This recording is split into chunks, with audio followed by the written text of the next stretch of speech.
Welcome back to Fenrir Canine Training, and on today's video we're going to be answering some more of your guys' questions to hopefully help you become high-level canine leaders that can raise perfect canine companions.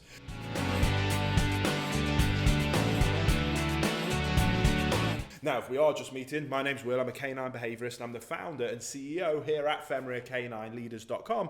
And this is Joe, one of our certified Fenrir Canine Leaders, and he has been taking some of your questions and I'm going to hopefully be able to answer them now. So should we dive straight into it? Awesome. So, how to train a puppy not to get overly excited when guests are at the door? Okay, this is a very good question, and I get this question. The answer to two questions is very similar. This one, either overly excited, or another question, overly reactive. If we're talking about guard dogs, it tends to be more, how do I stop my dog barking when people come to the door? More friendly breeds tends to be how to stop them getting so excited when people come to the door. And it's kind of a twofold answer. We always talk about giving you kind of a management strategy and then treating the root cause. So the management strategy for a behavior like this, I always talk about a place command.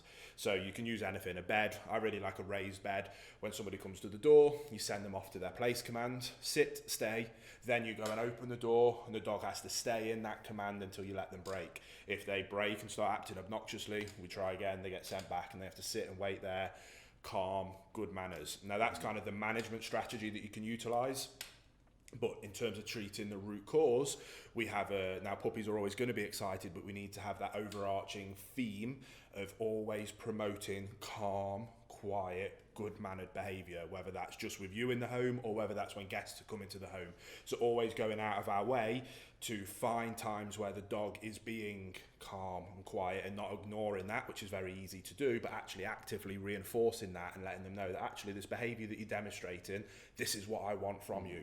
I want you to be calm, well-mannered and quiet. And then if they are being obnoxious and frustrated, we can correct that, utilising usually just a verbal correction or simply ignoring that behaviour to ensure that we are not accidentally reinforcing loud, obnoxious, excitable behaviour. Now, I tried to dive in dead quickly, but that makes sense. Yeah, definitely makes sense. I think then what would be the question following that would be if you're training a dog in a more of a guard dog situation and you've got people coming to the door, then obviously, and if you don't know who that person is at the door, you do want some kind of reaction, not just for them to then go off to their bed, because that's not the greatest guarding. So what I always say, if you are in the guarding scenario in this question, that reactive behaviour is what they were bred to do, and if you've got a guard dog, is probably what you want from them. The trick is then being able to turn it off. If we're going to allow them to demonstrate that behaviour and do their job, it's about being able to have that ability to say, thank you for letting me know that somebody's there. I'm in charge and I'm now going to deal with the situation, whether it's somebody that shouldn't be here or whether it's somebody that should be. Now, we know that 99.99% of the time it's not going to be an issue. But the dog doesn't know that, so what we're going to do is let them go over to their place. We're still going to use exactly the same principle, sit and wait.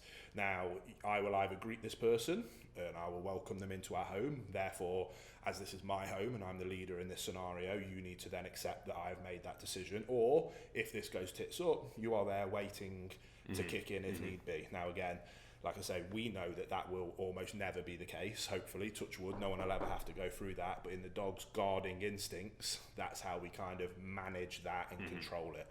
And again, always ensuring that we are in control of the situation. We're making the decisions, not the dog. Yeah.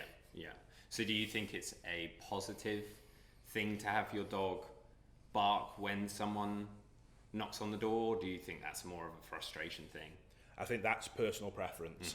And again, this is where breed selection is so key, which is why we always talk about the importance of breed selection. If you're the kind of person that wants a completely silent dog that never barks, then why did you get a Belgian Malinois? Why did you get a German Shepherd? Gotcha. That's why you need to be doing your research on these kind of behaviours. If you know that excitement at the door is going to be a real issue and you don't want that to happen, then maybe reconsidering a breed like a cockapoo, or going into that being aware that a breed like that is going to naturally be very excitable. A golden retriever, this is a very common problem with breeds like that.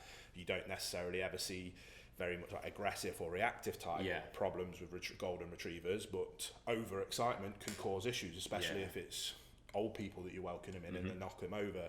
So again, if you go into it proactively and preemptively, that's always the best way to address it.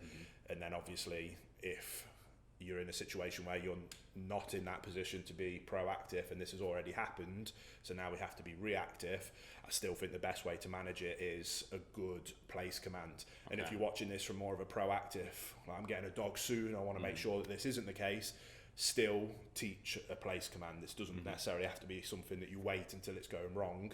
It can be a fantastic obedience routine, great for building relationship and communication, and then it's there if you ever do need it. Cool. Right, we'll take a pause there. Yeah. How long is that? So that's 6 minutes. Do we want to make these shorter and sharper and maybe do like one question a video, which makes it easier to title them as well? Yeah, let's do that. Yeah. So that's one done. Yeah, so I'll just sign off there then. Yeah. Cool. So I hope you found that helpful, guys. I really appreciate it if you're still here. If you did, make sure you give it a thumbs up.